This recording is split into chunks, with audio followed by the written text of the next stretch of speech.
When we talk about electric vehicles, our minds probably go to battery electric vehicles, those that only run on 100% electric power. But the electric vehicle market is much, much more than that. Think full hybrids, think plug-in hybrids, and think those battery electric vehicles. All of them have a battery and a high voltage system. And their numbers are growing. With car makers mandated to meet certain targets when it comes to sales of battery electric vehicles, there are more and more hitting the road every year. And as those numbers increase, so do the numbers in the used car market. And where used cars go, when they want servicing, is usually the independent garages. That means you need to be ready. The electric vehicle market is only going to increase further. And garages need to invest in tooling, training, and understanding to make sure they're not missing out on the guaranteed work that will be coming in now and in the future. According to the latest car park data from the SMMT, in 2025 there were 1.8 million battery electric vehicles on the UK roads. There are also 1.7 million full hybrids and 950,000 plug-in hybrids. That means almost 4.5 million electrified vehicles are on the UK roads at present, a 12.2% share of the overall park. With the UK ZEV mandate pushing for further electrification in the market, this is a growing sector, and as these cars get older, they will need servicing. So, as you know, I've been banging on for years and years. So we've been doing this since 2018. So we've been inviting EV work into our workshop and saying we'll get it done since 2018. And all of that time up to now, I've gone to every auto mechanica, every trade show to recommend other independent garages follow our lead, copy what we're doing and become the EV specialist in their town, county, whatever. It's absolutely vital for the future of our industry that as independent garages, we understand electrification, and that doesn't have to be pure battery electric vehicles like we tend to work on the most. It's hybrids, plug-in hybrids, mild hybrids, everything along the way. Anything 50 volts and above demands specialist training, specialist knowledge, but not a huge investment. And what we don't want to be in a position of doing is turning away generations of families that we've looked after because they've got an electrified vehicle in their household, because they'll find another garage that is prepared to look after the whole family fleet. So we wanted to position ourselves not just as EV specialists, but as knowledgeable independents that want to continue the quality of work and the economical work that we do and better service that we provide over main dealers for all customers of all generations of all fuel types.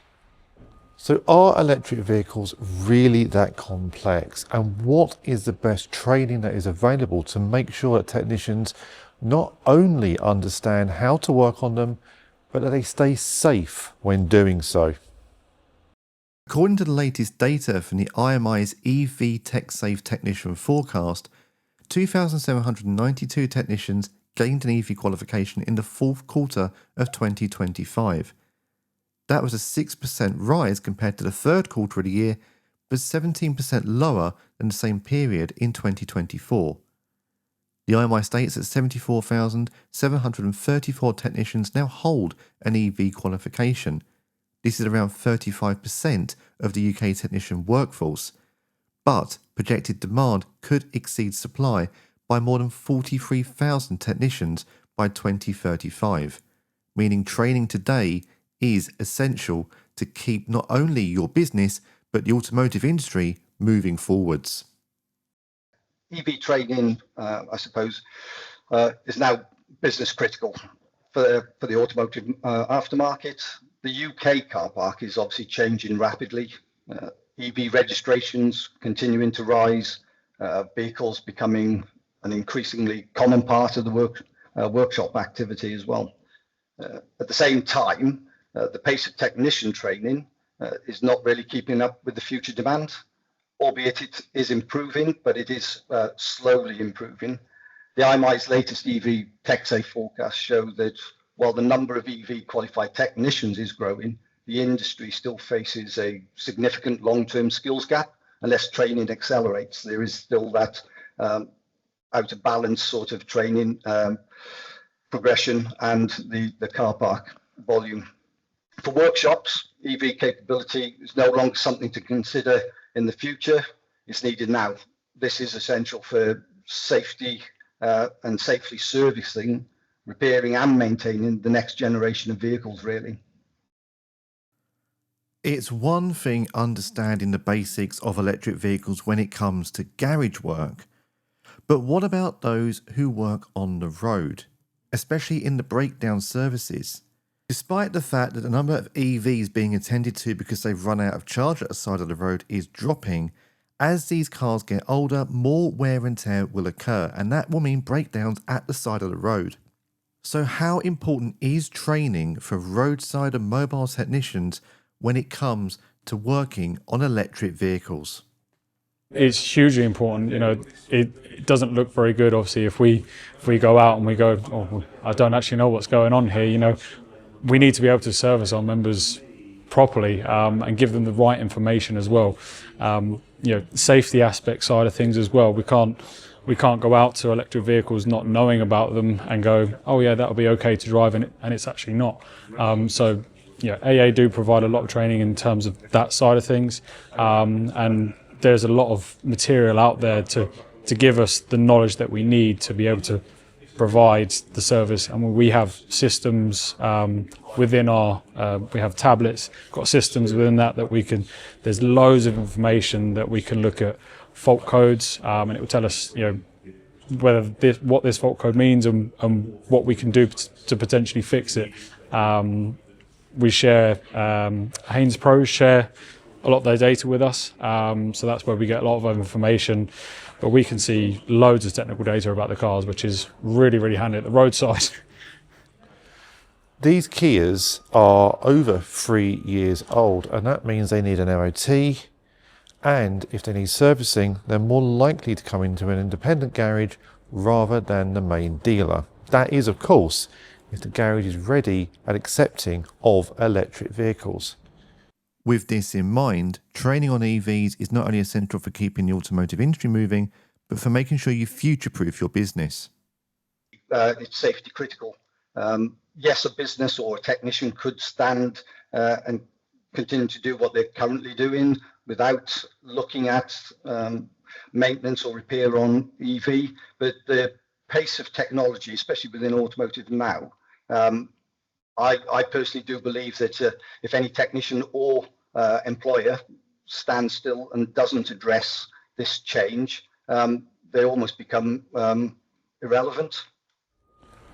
But are EVs really all that different from internal combustion engines? Yes, there's a different propulsion. There's no engine or petrol, there's an electric motor. But there's also areas that cross over, and they may not work the same, but they're still serviceable items.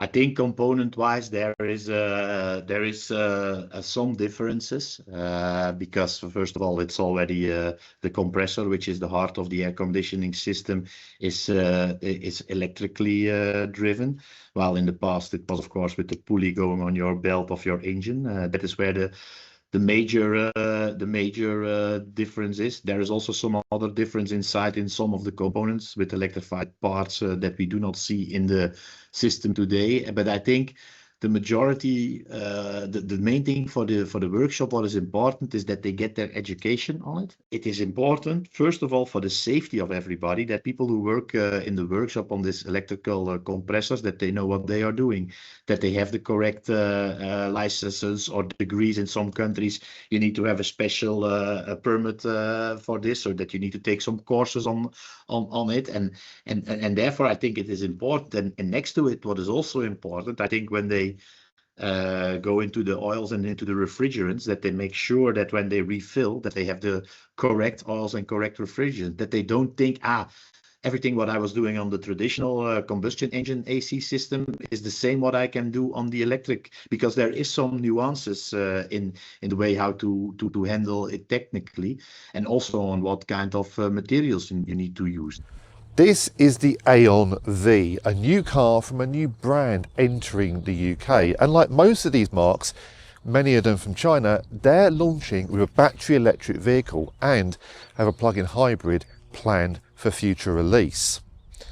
Now, you may think that cars like this you won't be seeing in your workshop anytime soon, but Aon have actually partnered with the AA to deliver servicing and repair while they build their dealer network. With an 8-year warranty, 8-year servicing and 8-year MOT VIN locked on these cars, even if they're sold on, you'll probably be seeing one of these anytime soon if you are part of that AA network. But it begs a big question: how important is the independent sector when it comes to new brands launching in the UK, especially with electric vehicles? Yeah, so the AA partnership, we've got a number of critical partnerships as launching a brand in the UK. We've chosen to work with the AA in a number of areas. One, because they're recognised as one of the UK's leading automotive brands, and that most of us will be familiar with what the AA deliver. So they'll be working with them in 3 key areas. One is the roadside assistance. That's their sort of core business model. We'll also be working with them. They'll be providing a UK dedicated call centre. So should one of our owners require in-life support, at the end of a phone will be a dedicated support agent to provide them with information or guidance. And also the piece that I think is really innovative and interesting is we're going to be partnering with the AA to actually utilise their physical repair network and also tap into their circa 100 mobile repair technicians. And these aren't the same individuals you'll see at the roadside. These are a dedicated team that will have full diagnostic capabilities, full repair capabilities using our proven parts, following our proven methods. So we see that as a really integral part of our relationship, and that gives us that sort of UK coverage from day one, where we won't have full dealer representation. So with the number of EVs growing on UK roads, it is likely you'll see one in your garage soon. You can still work on them, but you need the training, even if you don't go into the electric section, to make sure that you stay safe. So what are some top tips from experts in the field? EVs now there's millions of them on the road. They are every 1 in 15 cars at the most. So we're really seeing a lot of electrified vehicles through our doors, not only because we specialise, but because that's what our customers have now. And I think every independent garage should be thinking along those lines and not listening to the press and making their own minds up from actually getting these vehicles through the door with an unbiased, open mind and understanding that you're still looking after a car. So there's still servicing opportunities. There are still opportunities to make money. And some would say, yeah, we've had to slightly change our business model. We've got a couple of tyre bays now. We stock more tyres than we ever had because EVs are using tyres more quickly than ICE vehicles. And that was steering suspension as well. But we've adapted our business to profit the most from electrification, and our average invoice value has gone up by our specialism. So I think there is certainly a market for any independent garage to profit from electrification and electrified cars, and there's certainly no need to be scared. The investment can be less if needs be. You can dip your toe in the water and not have that fear of something different, but embrace the change and concentrate on the car and your customer. So the electric vehicle market is growing, and it's only going to continue to do so. Therefore, working on these cars will not only future-proof your business, but will keep revenue coming through. Yes, there are differences, but there are also similarities between internal combustion engine and electric vehicle, and it's important to understand those. It's also important to understand the safety aspects when working on them, but more crucially, understand how you can service them and how to keep customers who have an electric vehicle on the road. These cars are not going away, no matter what the mass media says or the negative perceptions in some areas of the public market. electric vehicles are an important part of the future of motoring, and the independent aftermarket is going to play an important role in keeping them going.